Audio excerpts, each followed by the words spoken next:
কলা সুম্মামান কলা উম্মুকা কলা সুম্মামান কলা উম্মুকা কলা সুম্মামান কলা আবাকা। রহমতের নবী বলেন, তোমার মায়ের খেদমত করবা, তোমার মায়ের খেদমত করবা, তোমার মায়ের খেদমত করবা, তোমার বাবার খেদমত করবা। মায়ের কথা কয়বার বলছে? 3 বার বলছে। কারণ কি জানেন? মায়ের খেদমত 3 বার বলার কারণ হলো, আপনি যে মায়ের গর্ভে থেকে এসেছেন, ওই মায়ের গর্ভে ধারণ করা একটা কষ্ট, ডেলিভারি প্রসব বেদনা একটা কষ্ট।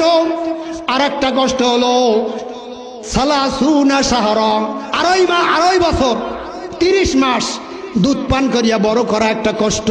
এই 3 কষ্টের জন্য রহমতের নবী বলছেন, মায়ের খেদমত করো, মায়ের খেদমত করো, মায়ের খেদমত করো, আর বাবার খেদমত করো। মা বাবার কথা মতো যে জন চলে না, আল্লাহ নবীজির দয়া তারা পাবি না। মা বাবার কথা মতো যে জন চলে না, আল্লাহ নবীজির দয়া তারা পাবে না। মা বাবাকে কষ্ট দিলে নামাজ রোজা যায় বিফলে, মা বাবাকে কষ্ট দিলে নামাজ রোজা যায় বিফলে, মার কলিজায় আঘাত দিলে আল্লাহ সহে না, আল্লাহ নবীজির দয়া তারা পাবে না।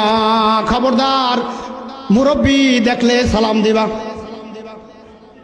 ছোটদেরকে স্নেহ দেবা, বড়দেরকে সালাম দিবা, মায়ের দোয়া নিবা, মায়ের দোয়া নিবা। খবরদার। আর আপনাকে বানাইছি রহমত।